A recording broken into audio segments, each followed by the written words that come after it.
Hello guys, welcome back to a brand new video on Lex Alexas. Today I'm going to be making some predictions on the championship season. Not my table predictions yet, they'll be coming a little bit later. But we're going to have a few wild, wacky predictions. The top goal scorer, we're going to have the most underachieving team, the most overperforming team. All those predictions we'll be answering. But I am privileged to say I am not doing this alone today. We have got a championship legend, for what I can say, Matt SB, who's come a long way since our last video. And no need to worry, guys, it's not going to be an hour and 45 minutes of just random dross. It's going to be proper football predictions, which is what all of you guys are checking out for. So, Matt, are you ready to make some predictions today?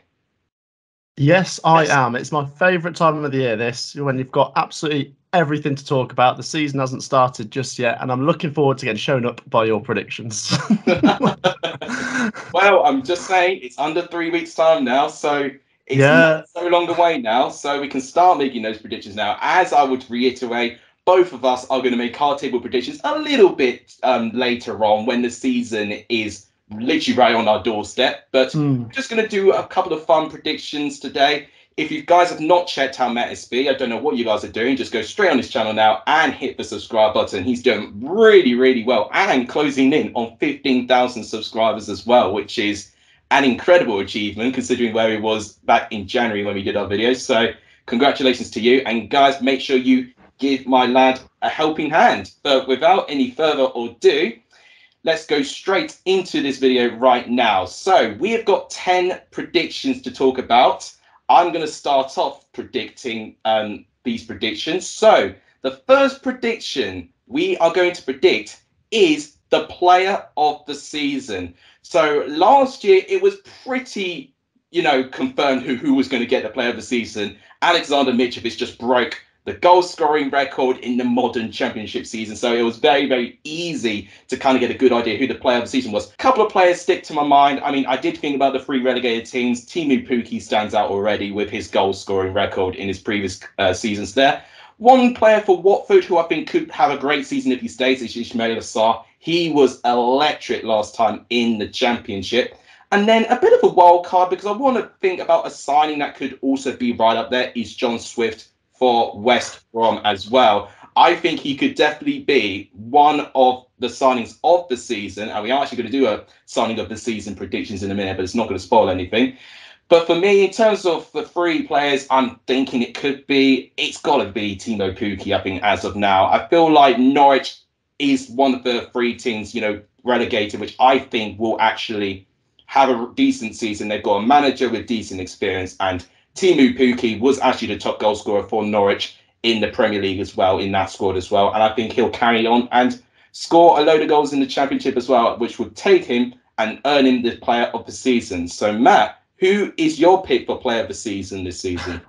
Alex, you've stole my thunder there. That is, you've literally... I've got 2 players written down here. I'll start with Pukki. And Pukki, I think, will be at Norwich, but there has been some talks about him possibly not being there. So I suppose with 3 weeks of the season to go, it could be tricky to predict. I think if Pukki does stay, though, he's proved himself in the Championship and he's proved himself at Norwich. Like you say, even in the Premier League, even though they don't tend to do too well, he always pops up with a few goals. So Teemu Pukki for me. I will come on to him a bit later in the video as well. And like I say, that depends on if he stays. And literally, I put John Swift as well, because out of the top 10 performing Championship players last year, a lot of them have obviously been part of Fulham or Bournemouth squad, and they've obviously moved on. Reading had John Swift, who was in there. I think he performed about the 3rd or 4th best on average over the course of the season out of the Championship players. And he's not at Reading, but he's still in the Championship. And I will come on to him later in the video when we talk about best signings. But yeah, John Swift potentially, but I will go with Pukki while he's still at Norwich. I think we can both agree Teemu Pukki is our current pick for player of the season. Whether he will be a Norwich player, this is the risk of doing this video, because we don't know if all the players we're going to talk about are going to stay at their clubs. But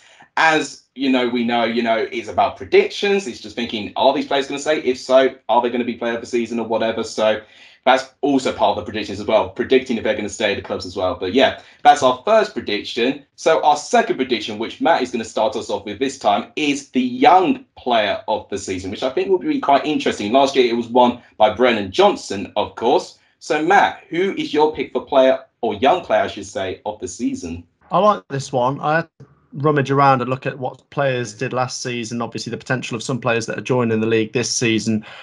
Obviously, with it still being 3 weeks to go, this could change as well with players possibly going out. Keane Lewis-Potter came to mind. I was very impressed with him at Hull City.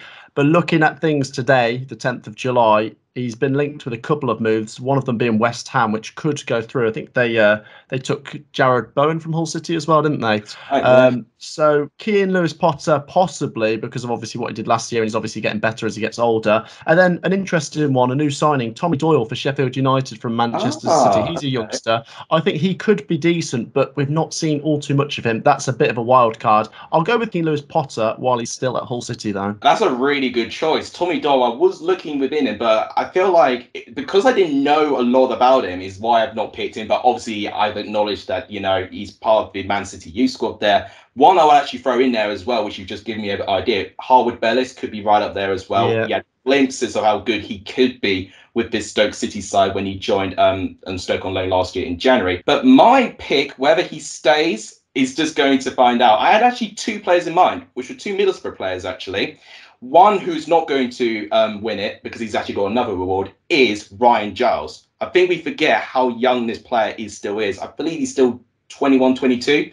And honestly, with what he did with Blackburn last year, I don't think he's actually talked about a lot. I think literally, I talked about this already about how crucial I think he will be around that left-hand side as well, creating assists, and his crosses are fantastic as well. But my pick of young player of the season was someone who was actually compared a lot, actually, with a bit of a rivalry with right backs.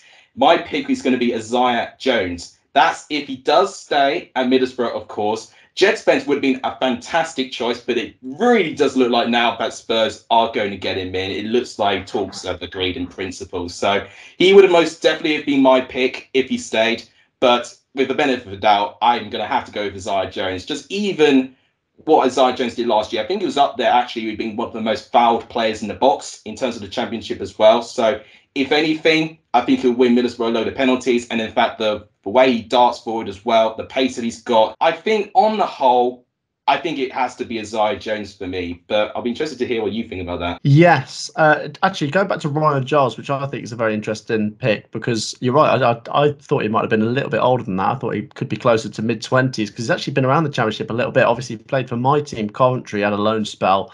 And he's a very good fullback. I'd say one of the best in the league. And like you say, his crosses, that is something we missed at Coventry last season. And obviously for Blackburn, he was crucial. Isaiah Jones, definitely up there. And Jed Spence, I agree. I don't see him being in the Championship next year. So, Isaiah Jones is a good pick, to be fair. I agree with what you've said. Fair enough. Okay, so that is our first two predictions, guys. Obviously, it's just our opinion. If you've missed anyone out, tell us off in the comments down below and we'll respond to all of that as well. So our third prediction is going to be manager of the season. Now, last year, we had a good competition for manager of the season. And I'll start off predicting this because I do think it's going to be the same this year. I think we are going to have multiple managers in the running. We had Steve Cooper talked about for manager of the season last year. We also had Nathan Jones, Carlos Corberan. We had all those managers who are manager of the season contenders. This year, for me, if Middlesbrough get promoted, it has to be Chris Wilder for me. Just the absence that they've had from the Premier League. It's closing in. It's over 5 years, actually. They've not been in the Premier League. And they've actually not been in the playoffs. I think they've actually only been in the playoffs once, actually, since they were relegated from the Premier League as well. So Middlesbrough have naturally been a team that's been struggling to get some sort of form that they are looking like going to be a team going to go back into the Premier League. I think Chris Wilder's the best chance they have with that. And if he does get Middlesbrough, even within touching distance, I think he's done really well for himself. And he will, deserve it.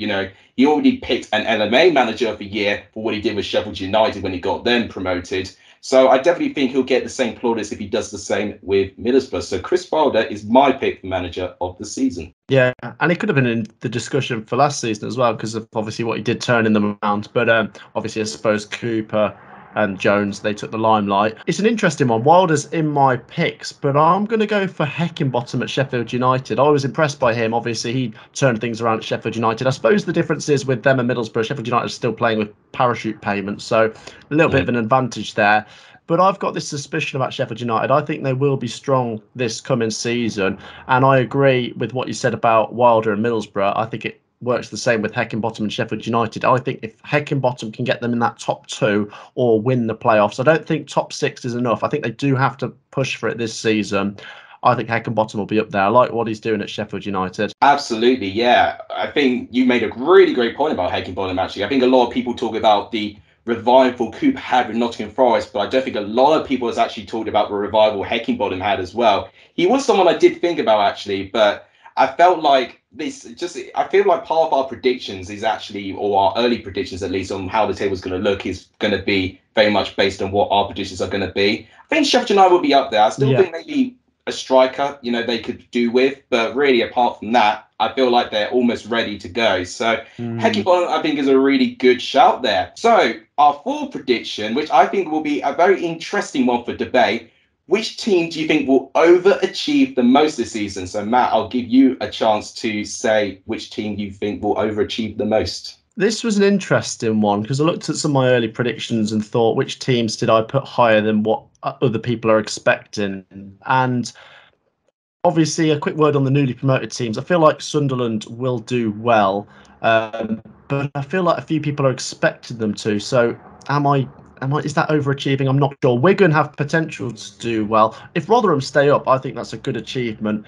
I'm looking at the teams I'm pushing around the playoff picture, and I think Swansea City, for me, are going to make a jump on last season. I think Swansea, I put in my playoffs. If they don't make the playoffs, I think they could come very close. I think it'll be a surprise if Swansea make it, considering what they did last season, but where they finished last season. But watching them on the pitch with the possession and the style of football Russell Martin's trying to implement, I think Swansea are a team, for me, I have a suspicion that could battle and sneak in there that not many people might expect. And then I don't want to be too biased, but I think Coventry City are going to climb a couple of places again. And I don't know if that's an overachievement or not, because some people are starting to expect this from Coventry. I know in your predictions you expected Coventry to climb a little bit as well. But if Coventry or Swansea get in that top 6, I think they would be the overachievers. I'm split between the two. I'll go for Swansea because I don't want to be accused of being biased. Too late, mate. You've already mentioned them there, so already comments on it. I think you've made 2 great points, and actually, this is interesting because I didn't say Coventry or Swansea at all, but I think that's 2 really good suggested teams. Especially, I would say Swansea. What Russell Martin did in the turn of the year. I still remember vividly the game against Bournemouth when they were 3-0 up. I knew they threw it away, but the football they were playing to get 3-0 up was incredible. And Joel Pirro was getting confident as well. Honestly, I'm surprised we didn't actually talk about Joel Pirro for the top goal scorer, actually. So we will do that a little bit later, or player of the season, whatever. So I think he could be right up there for that. But for me, I've looked at my early predictions as well, and a very similar thought process of you. I thought about the recently promoted teams, thinking if any of them survive, would that be an overachievement? But then I agree for what you said about Sunderland. I put them as the highest finish out of the rest of them, more or less due to the fans and the manager as well. Not necessarily the squad. I still think the squad needs a bit of work, but I think they've got all the essentials to actually have a great season there. But for me, I'm actually going to say Hull City as my biggest overachievers, and I'll tell you why. Previous years, what we tend to see is the bottom 5 or bottom 6, they tend to do really, really well. They either push for top 6 or even get in top 6. We had that last year, for instance, let's say Huddersfield. They were in the bottom 5 and they got into the top 6. If you're looking at the year before, it was Barnsley that managed to do that as well. There's always one team that finishes around the bottom 5 or the bottom 6. So I'm even trying to go this low down the table. So literally looking at the very few teams that narrowly survived. So I would have been looking at Reading, Birmingham, Hull, potentially Bristol City. But for me, I like what's going on with Hull at the moment, and especially that they made Alahar and they've managed to get John Michael Sarri in. Their recent signings have actually made me quite excited now to get Nathan Baxter back as well. So their loan deals that they got from January and the fact that they've got new recruits in, like Sarri, I think will actually make Hull really good. The only thing I'm a bit apprehensive is the manager. I'm still not too sure about him being a championship level manager. I mean, he's done well elsewhere, but the squad for me, I don't think a lot of people are predicting Hull to get, top 10, but I feel like with this squad, if it goes well, I think it can be right up there. But I definitely think Swansea and Coventry are also very great suggestions, actually. But I've just got a really funny feeling about Hull. I don't think a lot of people are actually acknowledging the that they can actually have a really good second season. My pick for the biggest overachievers for me is Hull City, Matt. Yeah, do you know what? I feel like they weren't talked about enough because at the newly promoted teams, Blackpool performed the best over the season, especially at the start. But Hull City did well. I feel like Arveladze did a decent job, to be fair. But I think that's the biggest unknown for me at Hull City. Like you say, he's not massively proven in the Championship and in England. So I agree Hull could climb, but I also could see them possibly go down the table. I think it's more likely they probably would climb after consolidating last year, but they're a bit of a wild card, I suppose. It's a bit of a risk, isn't it? That's the point of these predictions. It can really be swings and roundabouts either way. We could see Coventry maybe go down or Swansea go down or whatever. That's the point of these predictions. You just never know sometimes. It really is a lottery. So that is both of our picks for the biggest overachieving team. Now, one that will definitely make things interesting for the comment section. Which team is going to be the biggest underachieving team? So I'm going to have to start off with this one. Gosh, blimey. This was tough, actually, because I was thinking sometimes the recently relegated teams could, fall below expectations. I mean, look at what West Brom did last year, for instance. They would have definitely been my pick for the biggest underachievement from last year. And I think I'm going to go in a very similar route, actually. And actually, I'm going to say Watford. And I'll tell you why I'll say Watford right now. I think Rob Edwards, whilst I respect what he's done with Forest Green, Watford got a very tough start to the season. They've got three really, really tough teams in their opening 4 games. I believe they've got Sheffield United, they've got Burnley in there as well. They've got Middlesbrough very close to the start of the season as well. And Watford will be challenged from the get-go. And I feel like if they start very, very slow, and we know what Watford are like with their managerial history as well, they had a little bit of that when they were relegated 2 seasons ago, and they had a masterstroke in a way to get Xisco Munoz in, who managed to research this team a little bit. I still think the squad as a whole should be, easily top 6, or if anything, push for promotion. But I feel like there's more of an unknown. I could throw Burnley in there, but personally, right now, I think the signings they've made have made things a little bit more encouraging. I think Watford have been quite slow with their transfer activity too. So it's been a tough one. I was going to say Stoke City, but they've been naturally underperforming every single season to the point where 14th, 15th place feels like an actual realistic prediction now. So I'm sorry if there's any Stoke fans watching, but I've got to be honest, that's, they shouldn't finish down there. But the fact they have done for 3 consecutive seasons, it does feel a bit more like of a matched expectation if they finish down there now. So for me, I'm going to pick Watford just to be a little bit different, but I'll be interested to hear what you have to say about this.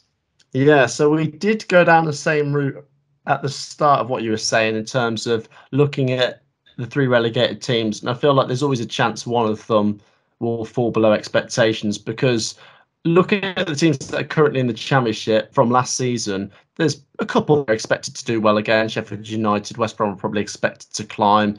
But I think the 3 that come down always have the biggest expectations with the parachute payments. And I think we both agree on Norwich probably being the strongest. But I've not gone for Watford. I've gone for Burnley. And I agree with what you said about their signings being a sign of encouragement, because obviously Scott Twine's a decent player, not proven in the Championship, but very good in League One for MK Dons. They brought in a couple of Manchester City youngsters on loan, haven't they? Obviously with Vincent Kompany's links back to the club.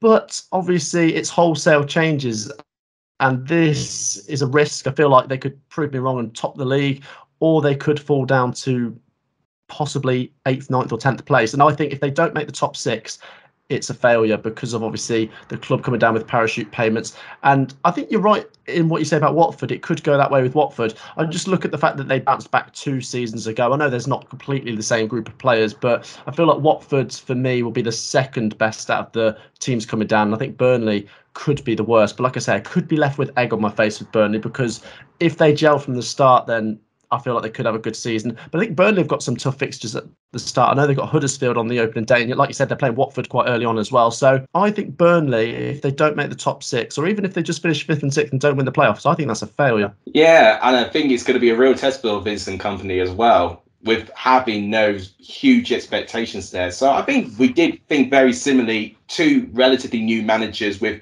clubs with high expectations like Watford and Burnley. So we're thinking in around the similar ballpark there with that. But yeah, it just really depends which out of Watford or Burnley will finish the lowest, I guess, because both should be expected to be right up there, if anything, potentially promoted. Also, guys, make sure you comment your thoughts and your guys' predictions as well. I'll be very interested to read all of your guys' ones as well. So the next one, which I think will be very interesting, is the best transfer for this season. Now, I remember changing my transfer at the last minute, but you're actually going to start explaining your transfer this season. So, Matt, who do you think will be the best transfer in the Championship this season? A couple caught my eye. I think Luton Town's Corley Woodrow could be a decent one. It's not my first pick, but I've always quite liked him. I thought he was quite a decent player.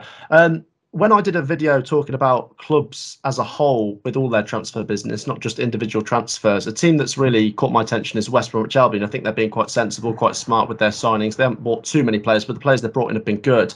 And it's two of theirs I'm going to talk about. We spoke about John Swift earlier and obviously how good he was for Reading. And if they can get him into this West Brom team and play some decent football, he could be crucial. And Jed Wallace as well. Jed Wallace is a decent. I probably will go for John Swift because his numbers did impress me last season, and I think he knows this division quite well. But there's a couple of decent mentions there. John Swift is my pick, though. I had all of those players linked, Jed Wallace and John Swift, right up there for one of the best signings as well. I think one transfer not many people are talking about is Freddie Woodman to Preston. I think he is a really, really good goalkeeper still in the Championship. It was going to be difficult for Preston to find a good replacement for Iverson. I think they've done very well, not only to get Woodman in, but actually on a 3-year deal and not relying on a loan deal as well. They don't have to stress about trying to renew a loan deal again. So Preston, I think, have done quite well there. But it's not going to be my pick, though. I originally threw Scott Twine in as a bit of a wild card. If he does anything like he did with MK Dons with Burnley, especially for how expansive Vincent Kompany likes to play his football, he could really thrive under it. But I previously just talked about this player when I was talking about the young player of the season, and I actually feel if Middlesbrough are going to be right up there in the top two, I think a big part of that is going to be Ryan Giles.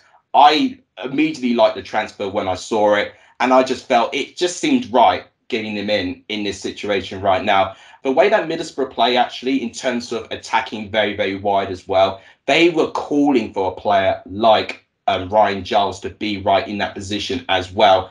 I generally think, because not many people are talking about it, I definitely want to put the spotlight on him a little bit because I definitely think he deserves it. But you definitely said some decent transfers as well. Woodrow was up there as well. I was actually this close putting Woodrow in as well. But I'm once again going to be a little bit different and just shine a light on a team which I think could do really good things next year, which is Middlesbrough.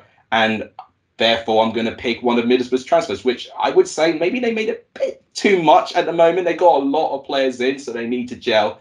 But in terms of their attacking players especially, I've been very impressed. So my personal pick would be Ryan Giles, actually. Probably a little bit of a wild card. Yeah, decent fullback. And mention on Scott Twine, I nearly put him in there, but then I thought it'd contradict what I just said about Burnley underachieving. So I have to steer him clear of there. But Scott Twine, like you say, if he could hit up to the levels he did at MK Dons, then he could be dangerous. And if he gets good service at Burnley as well. But yeah, Ryan Giles is a good pick. I don't know why I didn't throw him in there. I think we both made a really good suggestion anyway. West Brom done well with their transfers. I think John Swift is also a really, really good pick there. If he gets the numbers that he did at the start of the season, I think he'll do really, really well.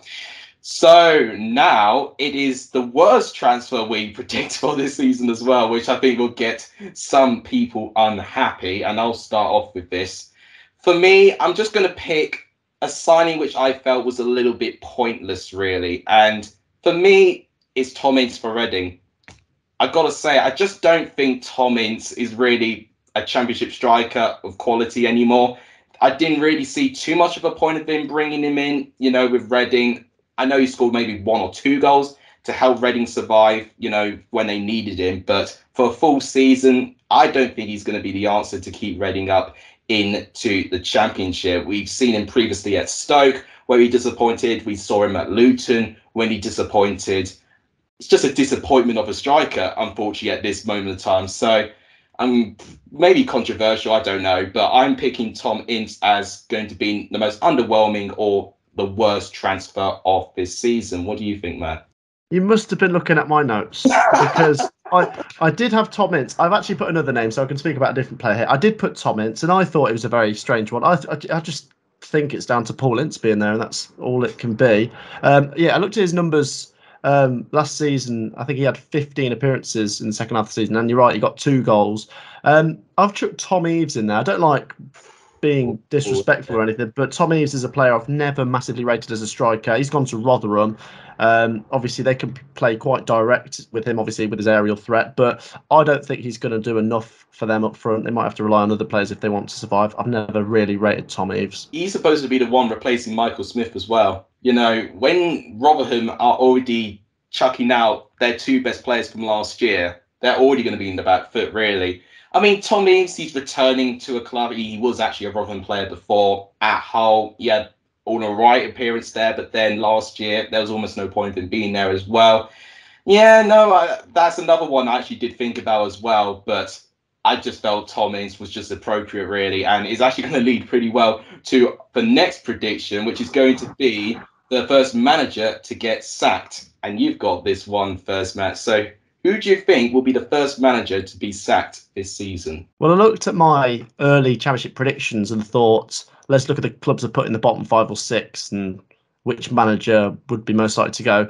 I mean, I haven't put Watford in my bottom 5 or 6, but they could always sack a manager at any point, couldn't they? So that's always worth thinking about. I thought about Birmingham and I thought they might give Eustace a bit of time, even if they get off to a slow start. And I've thought with Rotherham, they've stuck with Warne when they've been relegated before. I suppose there could be a time where they get rid of him, but I feel like they could stand by him. So I've actually gone for Paul Ince at Reading. Yeah, I felt it was going to go that way because that's what I've got as well. But I won't lie, I did think Rob Edwards. I was very close to include Rob Edwards because, as I did mention at the start, he's got a really, really tough run in actually in his opening couple of games. And if Watford start very, very slow, like I talked about in terms of the biggest underachievers, he could really be out the door. And we know what Watford are like with their managers as well. Yeah. You don't really want to be a manager at Watford, especially if you've got big expectations, you know. But yeah, Paul Ince for me just felt like the obvious choice. I mean, I was a little bit annoyed with the timing because actually I would have mentioned Lee Bowyer before he got sacked, actually. But obviously he did get sacked. But then the championship just always throws a surprise. I mean, who would have known if we actually did do it? We would have actually both been wrong, and it would have been Carlos Corberán who would have been first. Yeah, that's very true. It's you know, sometimes it could be disagreements. It could be naturally managers want to leave and potentially get a bigger challenge. So there's always that as well to try and filter in as well. But if we're basing, just imagining if no other manager gets sacked, although we never know with the championship before the start of the season, if it's still the current 24 coup of managers, I personally think Reading will potentially get rid of Vince. They've got a really nice start to the season as well, Reading as well. And if they do not actually have a big start from that and they don't get some points, I mean, I believe they've got Blackpool, they've got Cardiff, they've got Blackburn, who will be a bit unproven, and they've got Rotherham. They've got those 4 teams in their opening 4 games, which, you know, on paper, I could see at least 2 wins if Reading actually turn up on their day. And if they don't start very quickly, and then after that, I think they've got Middlesbrough and then Norwich pretty close with each other. So it could be very difficult for Reading. So personally, I think it'll be Paul Ince. We've already nearly gone through all of our predictions. Prediction number 9 now, which I think is going to be quite interesting. The first sending off this season, and I'll pick this one. So I looked at the first game of the season, with it being Huddersfield and Burnley, thinking, okay, is someone going to get sent off in the opening day of the season? Sometimes it could be quite a cagey game to start the season off. It kind of goes in one way. It's either very cagey or very open. But I looked at this game. Maybe we'll get bookings, but personally not a sending off. So then I looked, okay, the 3 o'clock games. Personally, I am looking for derbies. I think derbies almost increase the likelihood of a red card. And in the opening day of the season, actually, we've got a Lancashire derby, Wigan and Preston. So I thought, oh, okay, this might be interesting. Looked at their history, and then last 4 meetings, there's been 2 red cards. I'm thinking, okay, that's a bit more encouraging. And then thinking, you know, I feel like the losing team would be more likely to get a red card as well. So thinking about who could win this, Wigan, I think, will be very spirited. They'll be wanting to have a really good start of the season. I think Preston will be a very frustrating team to play against this season. So I feel like if Preston scam a goal and Wigan will try and build back into this, they've got a couple of hot-headed players in that squad. And for me, I'm picking the one player in Wigan that was the only player actually to get a red card in that Wigan squad last year, which is James McLean. He's had a lot of controversies actually against Preston in recent years. You know, him and Ben Pearson would always kind of go head to head really, and just and lock heads at times. I feel like it's the right character. The occasion of it being a derby, opening game week of the season. Sometimes we may not even get a red card in the opening game week of the season, but I'm saying if there is, one game stands out, and for me it'll be either one of Wigan and Preston. He's in my three. I've got three players here. Very good point, actually. Yeah, I looked because we're saying the first red card. And obviously, you look at the Friday night fixture, Huddersfield Burnley. I don't know about that. And then obviously, you got the early game.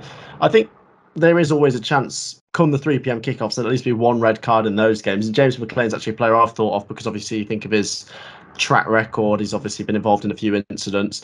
But I looked at just players in general from their sort of disciplinary history and things. And Jake Livermore's come to mind. But I know West Bromwich and Albion aren't playing till the evening on that day. But I feel like him at West Bromwich Albion could get a red card possibly. If it goes all the way to Sunday, it wouldn't surprise me if Gustavo Hamer was to pick one up with Coventry because he always gets a yellow card. I don't think he's had too many red cards for us, but he always runs the risk by getting a yellow card every game. So yeah, James McLean, Jake Livermore, Gustavo Hamer. I won't agree with you because I don't want to agree with you. So I'll go for Jake Livermore. I don't want to make it seem like I'm copying. I'll go for Jake Livermore.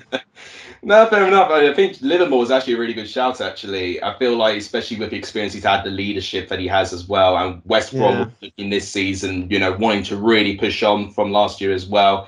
And I think West Brom in general last year were actually poorly disciplined as well. I think you actually mentioned it at one point in the second half of the season. They were almost picking up a red card every game. You just felt, where are these red cards coming from? All of a sudden, West Brom are really losing it right now. I think it was actually Blackburn that picked up the most yellow cards / red cards from last year. But then West Brom at one stage were picking up red card almost every game at one stage between January and February when they went through their really poor run. But yeah, that's a really good suggestion there. But just looking at the histories and derbies, I think for me definitely intensify as well. So that was my reasoning to pick James McLean. But I think they're really good suggestions as well. And I think Gustavo Hamer is also quite interesting as well. So this is our last prediction, which I kind of spoiled a little bit as I was explaining the predictions there. It is the top goal scorer. So it was pretty one-sided of the top goal scorer. We have got some fantastic strikers, although it could be a non-striker. We saw Mate Vidra get the top goal scorer one season as well when he's not a striker as well. So it doesn't have to be a striker, but it's almost more likely that it will be a striker. So Matt, who's your pick for the top goal scorer of this championship season? Once again, it can change with it being 3 weeks till the season starts. I mean, my choice is Teemu Pukki because of obviously just being at Norwich, and obviously he's done it before in the Championship. And I had a little look at what the bookies had to say, and they've put him as the favourite to be the top scorer for the season as well. A couple of mentions though: Ben Brereton Diaz, if he's still at Blackburn, obviously he did well last season. Joel Perreault at Swansea, and I feel like Wyman at Bristol City is a decent goal scorer as well. Possibly could put Gyökeres in that discussion, but as many players as I could mention there, I don't think any of them will get to Pukki's level. But if he stays at Norwich and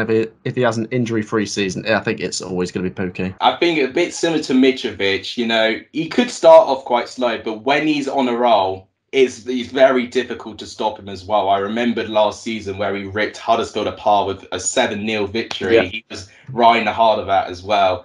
They could really have a couple of those games. And I feel like Norwich being the favourite, it's almost likely they're going to get most of their goals from the likes of Teemu Pukki. I mean, potentially other strikers from Norwich as well could step in and out. I know they still got Josh Sargent at the moment. He's picking up an injury at the moment, but if he does recover, he could potentially be right up there as well. There's a couple of decent ones there. Like you mentioned, Joel Perreault. I mentioned it at the start. I think he could be right up there, especially if Swansea do improve as well. Ben Brereton Diaz, I mean, yeah, definitely had a great start, but an injury and obviously international duty just kind of halted his momentum a tiny bit. So once again, a lot of it is down to injuries, isn't it? But Pukki has done it twice before, and I think he can complete a hat-trick of top goal scorers. So, yeah, I'll agree with you, Matt, and say Teemu Pukki begrudgingly, so we'll both agree on that prediction there. So, those are 10 predictions that, we are predicting right now in terms of a championship season. It's not our table predictions, just to say it for the third time, they will be coming later on, and you guys can make fun of us if we make any dodgy calls when it comes to next year. But all I can say, thank you, Matt, once again for appearing on this channel. Where can people find your content? Yeah, thank you for having me on. I've always liked your channel myself. Matt SB on YouTube if you haven't already seen me. And I'd always say check out more of Lexus's videos if you're new to his channel. Definitely subscribe to this guy. Ah, thank you, man. I do appreciate that. Right. So I hope you guys have enjoyed it. Please do hit the like button if you've not done so. Please hit the subscribe, like what Matt just said. Please share the content as well. It helps both of us tremendously. And now wrap it up. Thank you guys so much for watching. Take care, everyone, and I'll see you guys soon.